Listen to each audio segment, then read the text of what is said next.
यह जो पुस्तक है सुमिर सुमिर मन बावरे, और इसमें जो लेख राज माँ के छपे हुए हैं, जो समय समय पर भाव सुमन भावकर्ण इत्यादि में निकले थे, उनका संकलन है इस पुस्तक में। वही हम पढ़ रहे हैं, उनमें से लेख। कल लेख हुआ एक संपूर्ण शरणागति और समर्पण, और आज हम नया लेख प्रारंभ करने जा रहे हैं। इसका शीर्षक है प्रणाम या मैं।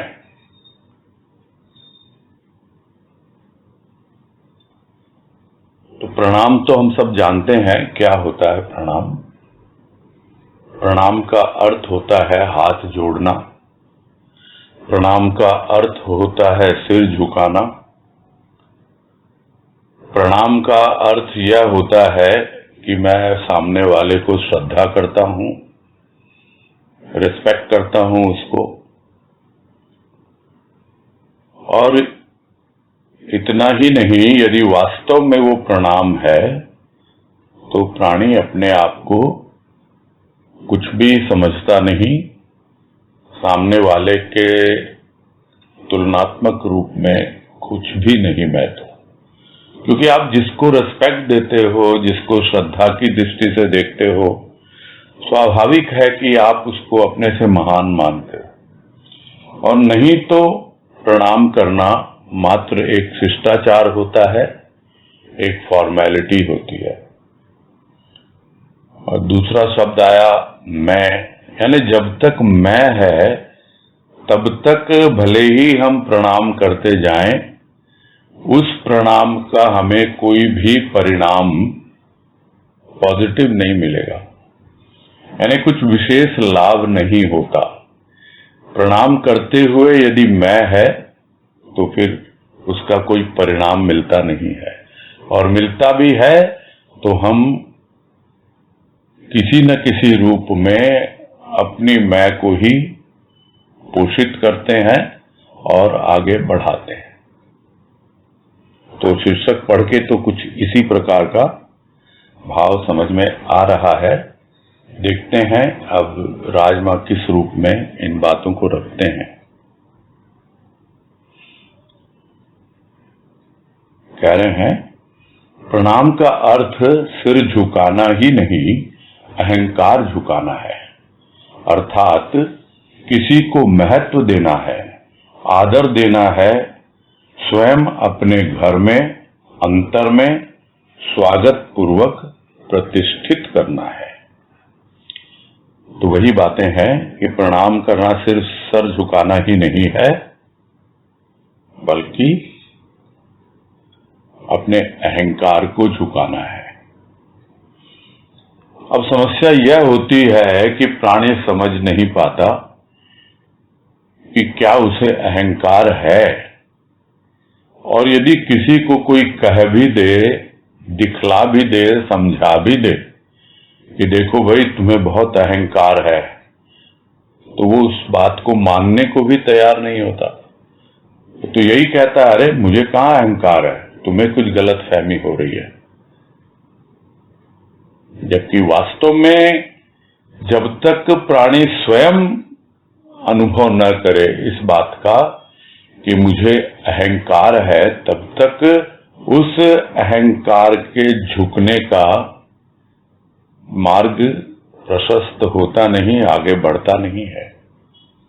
तो प्रणाम तो कर लिया, सिर भी झुका लिया, किंतु यदि अहंकार नहीं झुका तो फिर उस प्रणाम का कोई अर्थ नहीं है। तो इसलिए प्रणाम का अर्थ है सिर झुकाना ही नहीं, अहंकार को भी झुकाना है, बशर्ते हम समझ पाए कि हमारे पास किन किन वस्तुओं का, व्यक्तियों का या विचारों का, भावों का, ये सब अहंकार का कारण बनते हैं। कल भी जो बात आ रही थी कि अहंकार का प्रतिरूप है कौन? वो रावण। तो उसको आधार चाहिए ना, सिर है उसके 10, वो हमारी जितनी भी स्थूल की, सूक्ष्म की, जो भी हमारी क्रियाकलाप है उसी का आधार लेता है और लेकर के अपना सिर ऊंचा रखता है। अब सिर तो ऊंचा रखता है, झुकना चाहता नहीं, और फिर भी किसी के कहने से यदि झुके या ठीक है प्रणाम कर लिया, किंतु अहंकार तो नहीं झुका, सिर झुक गया, अहंकार नहीं झुका। तो इस बात को समझ में आ जाए, यदि कोई समझ ले इस बात को, तब वो उसको महत्व देगा, सिर्फ एक शिष्टाचार नहीं निभाएगा, महत्व देगा। तो प्रणाम का अर्थ सिर्फ सिर झुकाना ही नहीं, अहंकार को झुकाना है, और सिर्फ अहंकार को झुकाना ही नहीं, महत्व देना है। जिसके सामने हमने प्रणाम किया है, सिर झुकाया है, अहंकार झुकाया है, उसको श्रद्धा करनी है, आदर देना है। कहाँ? अपने घर में। कोई बाहर से आया तो हम उसको प्रणाम करते हैं, हमसे बड़े होते हैं तो उम्र में बड़े होते हैं। यदि हमें लगे नहीं वास्तव में ये हमसे बड़े हैं, तो हम उनको आदर भी करते हैं और अपने घर में उनका स्वागत भी करते हैं, बैठाते भी हैं। तो यह तो बाहर का घर। इसी तरह जिसको हम प्रणाम कर रहे हैं, जिसको हम महत्व दे रहे हैं, जिस पर हम श्रद्धा कर रहे हैं, तो उसको अपने भीतर के घर में, अपने अंतर में उसका स्वागत ही नहीं करना, बल्कि उसको भीतर प्रतिष्ठित करना है, बैठाना है। यह है प्रणाम करने का तात्पर्य। आगे है, प्रणाम है मैं को विसर्जित करने की प्रक्रिया। कितना भी दृढ़ अहंकार हो, प्रणाम के परिणाम स्वरूप झुकता ही है, मिटता ही है। यह कहना तो कठिन है। सही बात है, शुरुआत तो प्रणाम करने से ही होती है, और जब प्रणाम करते हैं तो एक मैं को विसर्जित करने की प्रक्रिया प्रारंभ हो जाती है। मैं का विसर्जन यानी अहंकार का विसर्जन।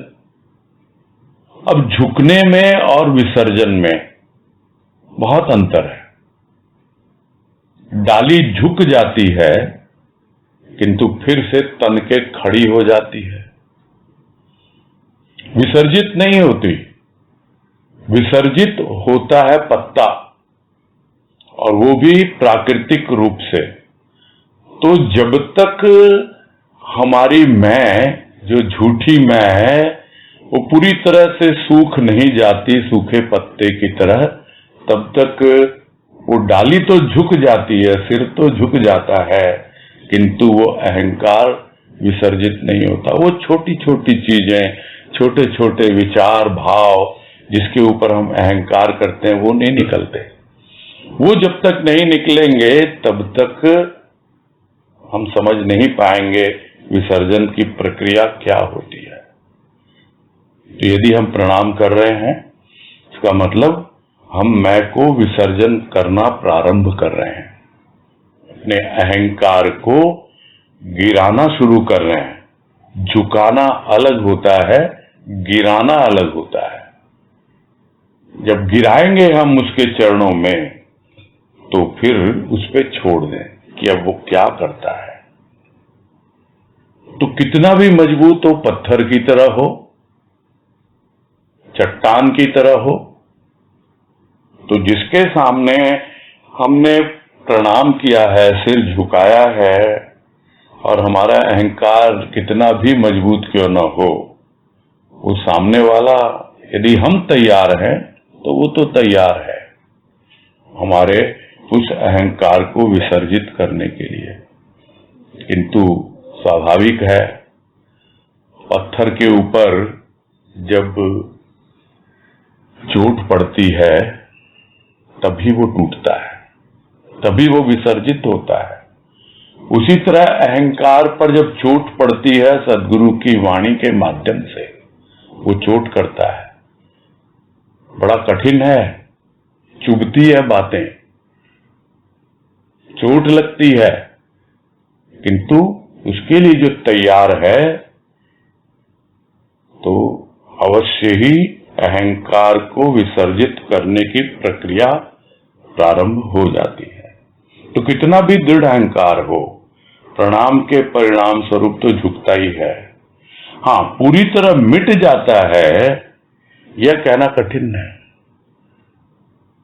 क्योंकि पूरी तरह मिटाने के लिए तैयार होता नहीं है प्राणी। भले ही मुख से बोले कि भाई मैं तो तुम्हारी शरण में आ गया, मैंने तो समर्पण कर दिया, मैं तो तुमको हर समय श्रद्धा करता हूं, विश्वास करता हूं, तो फिर आना ही नहीं चाहिए अहंकार। यदि वास्तव में श्रद्धा है, विश्वास है, शरणागति और समर्पण है, तो अहंकार आना ही नहीं चाहिए, पूरी तरह मिट जाना चाहिए। किंतु क्या मिटता है? इसीलिए कह रहे हैं यहाँ राजमा कि मिट जाता है, यह कहना तो कठिन है। आगे है, एक अहंकारी बालू सम, एक गड्ढे के समान, एक बादल के सदृश। बालू समान अहंकारी प्रभु के भाव को आत्मसात तो करता है, किंतु प्रभु के भाव को प्रकाश में नहीं आने देता, प्रकाश में स्वयं ही रहता है। बादल सम अहंकारी प्रभु के भाव से थोड़ी देर भीगता है, किंतु थोड़ी देर में ही प्रभु भाव शुष्क हो जाता है एवं उसका मन प्रभु के लिए पुनः नीरस। गड्ढे सम अहंकारी भाव नीर को पाकर भाव में प्रभु को अपने जीवन में इतना आच्छादित कर लेता है कि अपना मैं दृष्टिगत ही नहीं होता। ये कुछ अलग ढंग का उदाहरण यहां लिया है राजमा ने, और उसको थोड़ा समझने की आवश्यकता है कि एक अहंकारी होता है जो बालू के समान होता है, एक होता है गड्ढे के समान और एक होता है बादल के समान। तो जो बालू के समान अहंकारी होता है, तो जिस तरह बालू के ऊपर जल गिरता है, उसी तरह प्रभु के भाव की वर्षा होती है उस बालू सम अहंकारी के ऊपर। उसको आत्मसात तो कर लेता है, किंतु पूरा अंदर पहुंच जाता है, वो बाहर प्रकट नहीं होता है। बाहर बालू सूखी सूखी दिखती है, तो प्रकाश में नहीं आने देता वो उस भाव को, प्रभु के भाव को। स्वयं तो प्रकाश में रहता है, किंतु बाहर प्रकट नहीं होने देता। ये अहंकारी का एक रूप बनता है, यानी यह जो भाव मुझे मिला वो सिर्फ मेरा है, ये मेरी पात्रता है, ये मेरी योग्यता है कि मुझे यह भाव मिल रहा है और मैं इसको एंजॉय कर रहा हूं, आनंद उठा रहा हूं। दूसरों से मुझे क्या लेना देना है? ये होता है बालू के समान। ये भी एक प्रकार का अहंकार है। और दूसरा जो बादल के समान होता है, तो जैसे बादल है, उसके अंदर जल आता है तो वो बादल भीग जाता है, किंतु थोड़ी देर में वो जल बाहर निकल जाता है। क्यों? क्योंकि बादल उस जल को संभाल नहीं पाता। बरसात होती क्यों है? इसलिए होती है कि जो बादल जल लेकर के यहां से वहां डोल रहा है, घूम रहा है हवा के झोंके से, और उसमें इतना वजन हो गया कि वो उस भार को संभाल नहीं पाता और वो जल नीचे गिर जाता है और बारिश का रूप ले लेता है और बादल फिर से सूखा हो जाता है। यह है बारिश की थ्योरी। उसी प्रकार जो बादल के समान जो अहंकारी होता है, तो प्रभु का भाव तो आता है उसमें, और वो बादल भीगता भी है, किंतु वो उस प्रभु के भाव को संभाल नहीं पाता और तुरंत वो उससे निकल जाता है, उसके पास कुछ भी नहीं बचता, वो फिर से रूखा सूखा हो जाता है और फिर कहता है मुझे भाव चाहिए, भाव चाहिए। और तीसरा जो होता है वो गड्ढे के समान। वो गड्ढे के समान क्या होता है? वो कि है तो गड्ढा, किंतु प्रभु के भाव का जल पा करके वो उसमें समा लेता अपने भीतर अपने बाहर, यानी इतनी गहराई उसमें होती है कि अपनी गहराई जितनी है, क्योंकि कितना अहंकार है एक मनुष्य का। गड्ढे के समान भी हो जाए तो बहुत है, बालू के समान है, सोख लेता है, बस खुद एंजॉय करता है, दूसरों से कोई सरोकार नहीं। या फिर बादल के समान है, मिला, खूब घूमा फिरा मौज मस्ती में और बरस गया उसका, फिर खाली होके घूम रहा है। और तीसरा जो गड्ढे के समान है वो बरसता है उसके ऊपर में भाव, तो वो उसको अपने में इकट्ठा कर लेता है और सिर्फ सोखता नहीं है, वो दिखता है, प्रकट होता है, खुद के भी काम में आता है और दूसरों को भी दिखलाई देता है। तो भाव नीर को पाकर भाव में प्रभु को अपने जीवन में इतना आच्छादित कर लेता है कि उसकी जो अपनी मैं होती है वो ढक जाती है, इससे उस भाव रूपी जल से। बालू में दिखती है, अंदर भाव है तो क्या, ऊपर मैं नजर आएगी। बादल में आया भाव, बरस गया, फिर दिखेगी उसकी मैं। किंतु गड्ढे में जो आया जल भाव का, उसने उसे इतना भर दिया कि उसकी जो मैं है, उसका जो नीचे का तल है जो पहले दिख रहा था, वो अब दिखलाई नहीं देता, अब पूरी तरह भावमय हो जाता है वो। तो उसकी मैं जो है वो दृष्टिगत ही नहीं होती है। आगे है, गंगा की धारा पहाड़ पर, पृथ्वी पर जिस समय प्रवाहित होने लगती है, वह स्थान गंगा ही कहलाने लगता है। जिस जीवन में परमात्मा का भाव ही किल्लोल करने लगता है, उसमें अहम भाव कहां दृष्टिगत होता है। अब यही उदाहरण ले रहे हैं कि पहले क्या था, पहले एक गड्ढा था, अब वो एक धार का रूप ले रहा है, एक प्रवाह हो रहा है उसमें। गड्ढा सीमित है, अहंकार है, छिपा हुआ है, ढका हुआ है, दिखाई नहीं दे रहा है। किंतु जब गंगा की तरह प्रवाह आ जाता है, चाहे वो पहाड़ पर है, चाहे वो समतल भूमि पर है, तो वो गंगा ही कहलाएगी। फिर उसके नीचे में जो कुछ भी है उसके बारे में कोई सोचता नहीं है। जो दिखलाई पड़ता है ऊपर, क्या, वो परमात्मा का भाव।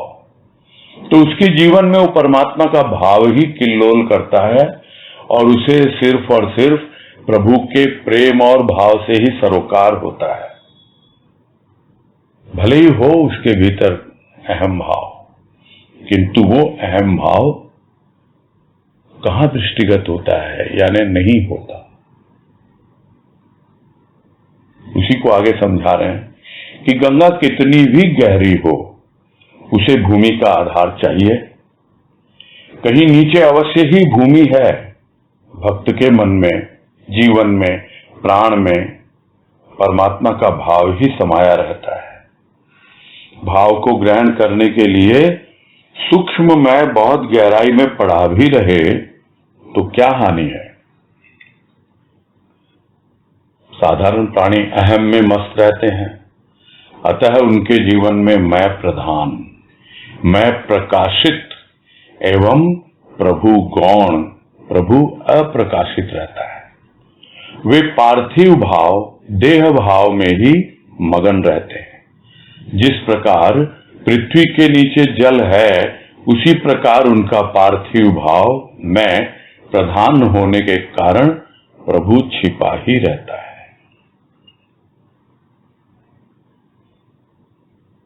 अब यहां भी 2-3 तरह की बातें आ गई हैं जिन्हें हमें समझना आवश्यक है कि गंगा बह रही है।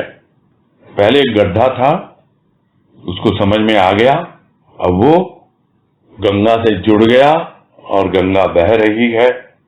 तो कितनी भी गहरी हो गंगा, भूमि का आधार तो चाहिए ना। जल को भी प्रवाहित होने के लिए भूमि का आधार चाहिए। तो कहीं है नीचे में, गहराई में अवश्य ही है। उसी प्रकार भक्त के मन में, जीवन में, प्राण में रहता तो है परमात्मा का भाव, किंतु उस परमात्मा के भाव को ग्रहण करने के लिए कहीं न कहीं तो मैं होती है उसकी, जो उसे ग्रहण करेगी। पहले वो गड्ढे के रूप में थी, अब वो गंगा के रूप में है। तो यहां समतल भूमि जो है, या भूमि जो है, या पृथ्वी का जो रूप बनता है, उसको मैं का रूप दिया गया है। पहले वो बालू के समान बस सोख लेता है, ऊपर आता ही नहीं। बादल के समान लेता है और फिर खाली हो जाता है। गड्ढे के समान कुछ रखता है समय तक और उसकी मैं ढक जाती है। किंतु जब वो गंगा का रूप ले लेता है तो भी भूमि का आधार तो रहता ही है, यानी उस मैं का आधार तो रहता ही है। किंतु उसके मन में, जीवन में, प्राण में जिससे उसको मतलब है, प्रेम और भाव से, वो हमेशा समाया रहता है उसके भीतर। ठीक है, सूक्ष्म में, बहुत गहराई में पड़ा भी रहे तो उसको उससे कोई सरोकार नहीं होता और वो उसे हानि भी नहीं पहुंचाता है। जबकि दूसरी ओर साधारण प्राणी है जो अपने अहंकार में ही मस्त रहते हैं, तो उनके जीवन में क्या है? मैं प्रधान होता है। मैं अगर प्रधान होगा तो वो मैं कौन सी है? वो तो झूठी मैं है उनकी। सच्ची मैं जो प्रभु का ही रूप है वो अप्रकाशित है, सामने प्रकट ही नहीं होता। प्रकट होती है झूठी मैं, वही प्रकाशित होती है, वही प्रकाश में आती, दिखलाई देती है। और जो प्रभु, वो तो गौण है उनके जीवन में, उसके लिए कोई महत्व ही नहीं है। उनको तो अपना भौतिक जीवन जीने में ही आनंद आता है, उसी में लगे हुए हैं और उसी से अपना अहम बढ़ाते रहते हैं, अहंकार बढ़ाते रहते हैं और मैं ही उनके लिए प्रधान बनी रहती है। इसलिए प्रभु का जो भाव है, प्रभु की जो मैं है, जो सच्ची मैं है, जो प्रारंभ में आती है प्रेम और भाव के द्वारा, वो प्रकाशित नहीं हो पाती है। क्यों? क्योंकि वे पार्थिव देह, पार्थिव भाव में और देह भाव में, यह जो पार्थिव शरीर है, यह जो देह है, जो पंच तत्वों से निर्मित है, तो देह ही ना, स्थूल ही है, उसी में मगन रहते हैं वो। उसके भीतर कुछ है क्या?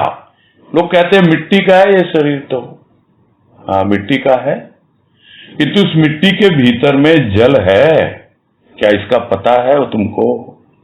बाहर तो देखता है पृथ्वी के अंदर में जल है, उसके नीचे में जल है, किंतु क्या मेरे भीतर भी वो परमात्मा का भाव है जिसे मैं पा सकता हूं? किंतु उनके जीवन में वो पार्थिव भाव वही प्रधान, वो तो झूठी मैं वही प्रधान वो रहता है। इसलिए सिर्फ पृथ्वी पृथ्वी दिखलाई देती है, पृथ्वी पे आया है, इसी पर डोलता है, खेलता है, पूरा जीवन व्यतीत करके चला जाता है। इस पृथ्वी के नीचे जल भी है, पता नहीं। उसी तरह यह जो देह है, इसके भीतर में कुछ है इस तरह का जल जो प्रभु का प्रेम और भाव के रूप में है, छिपा रह जाता है, वो प्रकट हो नहीं पाता, क्योंकि उनकी मैं प्रधान है और उसका आधार है पार्थिव देह। यदि परमात्मा प्रधान हो किसी के जीवन में और उस परमात्मा को उसने प्रेम और भाव के रूप में अनुभव किया हो, तब जाकर कुछ न कुछ उसे इस मैं का भेद समझ में आए, अहंकार का भेद समझ में आए। आगे कह रहे हैं, सद्गुरु कृपा से मनुष्य में परमात्मा का भाव जब प्रवाहित होने लगता है, तब मनुष्य की मैं गौण होने लगती है। सत्य का ज्ञान, प्रभु का प्रेम जब जीवन में प्रवाहित होने लगता है, तब देह भाव शनह शनह विलीन होता है, तब मैं गौण होने पर अवस्था होती है। जिस प्रकार पृथ्वी नीचे, जल ऊपर, अर्थात पार्थिव भाव प्रभु के नीचे छिप ही जाता है, प्रभु भाव गंगा की भांति प्रकाश में आता है, तभी प्राणी जीवन का सच्चा आनंद प्राप्त करता है। और जो उदाहरण अभी तक लिए गड्ढे का, गंगा का और पृथ्वी का, जल का, वह सब मिला करके उसका सार इसमें बतला रहे हैं कि सद्गुरु की कृपा होती है और मनुष्य जो एक गड्ढे के समान ही होता है प्रारंभ में, और परमात्मा के भाव को थोड़ा ग्रहण करने लगता है, और धीरे धीरे वो गड्ढा जब किसी बहते हुए स्रोत का संपर्क पा जाता है तो वो भी बहने लगता है। तो इस तरह परमात्मा का भाव उसके जीवन में प्रवाहित होने लगता है सद्गुरु की कृपा से। तब उसका ध्यान मैं की ओर नहीं जाता है, उसकी जो मैं है वो गौण होने लगती है, यानी झूठी मैं धीरे धीरे समाप्त होने लगती है। अब बढ़ चला वो तो सत्य की राह पर, और धीरे धीरे सत्य का ज्ञान आने लगा उसके जीवन में, धीरे धीरे प्रभु का प्रेम प्रवाहित होने लगा उसके जीवन में, तो अपने आप ही देवबोध से वो ऊपर उठने लगता है। तो शनय शनय देह भाव विलीन होने लगता है। ये अपने आप होता है। देह बोध से ऊपर उठो, ऊपर उठो, बहुत बार कहा जाता है, ऐसे उठ नहीं सकता कोई। ये कोई हम हठ योग नहीं कर रहे हैं, जो कहा जाता था कि बैठ गए जमीन पर और फिर वो अपने हठ योग के द्वारा जमीन से ऊपर उठ गए, यानी पृथ्वी से ऊपर। कुछ लोग पानी पे चल रहे हैं, ये सब हठ योग की क्रियाएं, ये नहीं है। यहां पर रहना है, ये भीतर से उठना है, भीतर से देह बोध से ऊपर उठना है। देह है किंतु देह का भाव नहीं है, ज्यादा उसके बारे में सोच विचार नहीं है, कोई चिंता नहीं है, तो देह भाव अपने आप ही धीरे धीरे विलीन होने लगता है। तब जो उसकी मैं है वो गौण पड़ने लगती है, फिर उसकी ओर ध्यान नहीं देता है। और इसी बात को फिर वही समझा रहे हैं कि पृथ्वी है, शरीर है, ऊपर है, किंतु उसके भीतर में जैसे जल है, उसी तरह है पार्थिव भाव, सिर्फ ऊपर ऊपर है, किंतु प्रभु जो है वो उसके जीवन में प्रधान हो गया, इसलिए वो उसको देखता नहीं है, ध्यान नहीं देता। उसकी जमीन तो नीचे छिप गई। गंगा की जमीन कहां गई? गंगा की जो पृथ्वी थी वो कहां गई? अब नीचे हो गई। और ऊपर क्या बहने लगा? भाव बहने लगा। तो इसलिए वो जो जमीन है, जो पार्थिव भाव है, जो पृथ्वी का भाव है, वो बिल्कुल गौण पड़ जाता है, नीचे ही छिप जाता है वो पार्थिव भाव। तो प्रभु भाव गंगा की भांति सामने दिखलाई पड़ता है, प्रकाश में आता है, और तब जाकर के प्राणी अपने जीवन का सच्चा आनंद प्राप्त करता है कि हाँ भाई, ये हुई ना बात, पहले था तो गड्ढा, फिर धीरे धीरे बहना सीखा, किसी का साथ मिला, संग मिला, बहने लगे और आगे बढ़ते गए। और ये बोलते बोलते याद आती है भजन की लाइनें जो मां के प्रति, राजमां के प्रति समर्पित थी कि नदिया के संग दो किनारे, सतगुरु बाबा हमारे, मां बन के नित्य निरंतर भावों के बहते हैं धारे। ये भावों के धारे बहते हैं नित्य निरंतर, और हमें पता ही नहीं लगता कि कहां है हमारी झूठी मैं, कहां है हमारा अहंकार। यह तो भाव हैं जो बहते रहते हैं। तो क्या बहना ने मां बन के हमको भावों में बहना सिखाया। यह तो कोई नदियां मिल जाती है, उसके दो किनारे होते हैं, और हम गड्ढे के जैसा जीवन जीने वाले उसके साथ संपर्क पा जाते हैं और हम भी बहना सीख जाते हैं। तो बहना ने मां बन के हमको भावों में बहना सिखाया। जीवन बदल जाता है प्राणी का, और तब जाकर प्राणी जीवन का सच्चा आनंद प्राप्त करता है। आगे है, जिस प्रकार पृथ्वी पर पड़े कूड़े आदि को झाड़ू से स्वच्छ करना पड़ता है, एवं वही कूड़ा यदि जल में डाला जाए तो जल स्वतः ही उसे बहा ले जाता है। इसी भांति जब तक मनुष्य का देह भाव, मैं भाव रहता है, विकारों से बचने के लिए साधना करनी पड़ती है। फिर भी पुनः पुनः विकार आकर घेर लेते हैं। यदि परमात्मा का भाव उसके जीवन पर छा जाए, जीवन में केवल प्रभु भाव में मगन रहने की, प्रभु के ही पूर्णतः आश्रित रहने की भावना जागृत हो जाए, तो विकार आएंगे और प्रभु भाव में ही बह जाएंगे। विकारों का रूप समझा रहे हैं कि है भाई, दुनियादारी है, देह है, देह बोध है, थोड़ा बहुत तो रहता ही है। तो करते क्या है, जैसे झाड़ू लगाते हैं तो झाड़ू करना पड़ता है रोज रोज, तब जाके हमारा घर साफ होता है। किंतु यदि वही कूड़ा जल के संपर्क में आ जाए या उसे जल में डाल दिया जाए तो जल उसे बहा के ले जाता है। तो वैसे ही है, विकारों से बचने के लिए कितना झाड़ू लगाते हैं और फिर उसको बहाते भी हैं। तो मनुष्य का देह भाव जो मैं में रहता है, तो विकारों से बचने के लिए उस मैं को साधना करनी पड़ती है, इकट्ठा करना पड़ता है विकारों को झाड़ू मार करके। किंतु फिर जैसे कूड़ा आ जाता है वैसे फिर से विकार आ जाते हैं। किंतु यदि उनका संपर्क उस बहते हुए जल से हो जाए, जो प्रभु का भाव बह रहा है भीतर, तो अपने आप ही वो विकार बह जाते हैं, कुछ करना नहीं पड़ता। परमात्मा का भाव जीवन में आ गया, प्रभु के भाव में मगन है, पूरी तरह उसी के भाव में आश्रित है, तो क्या होगा फिर?